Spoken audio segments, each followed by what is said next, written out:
It was my third time on the dark web, and I was just browsing.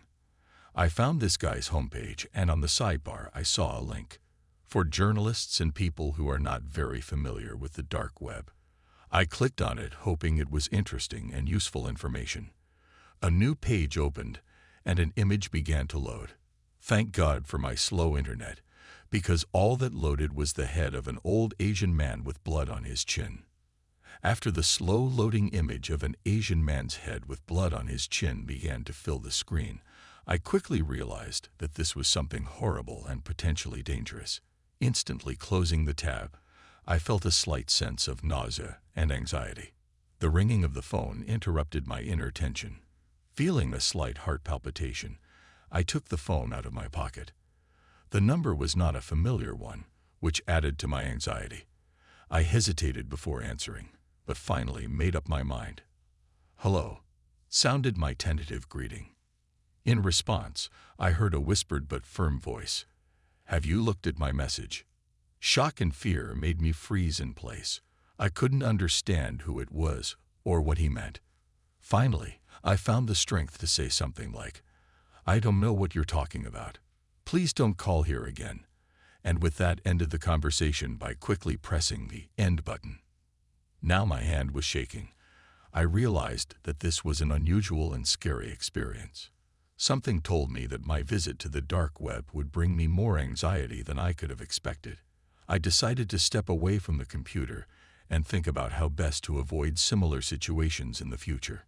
Mixed feelings of fear, anxiety, and curiosity weaved through my mind as I stepped away from the computer.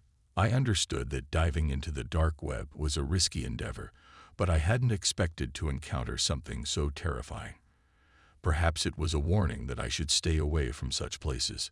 Barely containing my shivers, I tried to make sense of what was happening. Whoever had called me, and how were they connected to what I had seen on the dark web? Various theories swirled around in my head, but none of them seemed convincing enough. Determined not to waste any time, I sprang into action. The first order of business was the decision to put the dark web behind me. No matter how interesting or intriguing the world of hidden sites seemed, I realized that the risks outweighed the potential rewards. I then decided to report the incident to the police. Although I was unsure if they would be able to help, I felt it was worth a try. Maybe my experience would turn out to be part of a wider criminal activity, and my data could be useful to the investigation. Barely swallowing the lump in my throat, I sat down at my computer to find the police contact.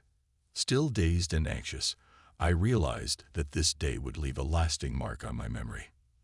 The day after that horrible dark web event, I woke up with thoughts of what had happened still swirling around in my head. I tried to stay calm and focus on my normal activities, hoping that it was just a fluke and everything would remain outside of my imagination. However, when I sat down at my computer to continue my usual routine, I was amazed to see that the monitor screen was already glowing. My hands trembled as I realized that the computer was on, even though I remembered exactly turning it off yesterday. My heart started beating faster when I saw a new file on my desktop labeled, "You have been sent a message." My hands were sticky with sweat as I clicked on the file. Inside was an ominous note containing threats and warnings that I should stay away from what I saw on the dark web if I didn't want to get in big trouble. My knees were almost buckling with fear.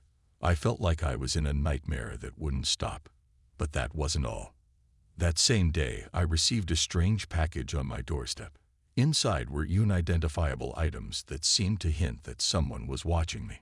However, the worst happened when I tried to use my bank card later that day and discovered that significant amounts of money had been debited from it. Shock and despair overwhelmed me when I realized that my personal information had been compromised.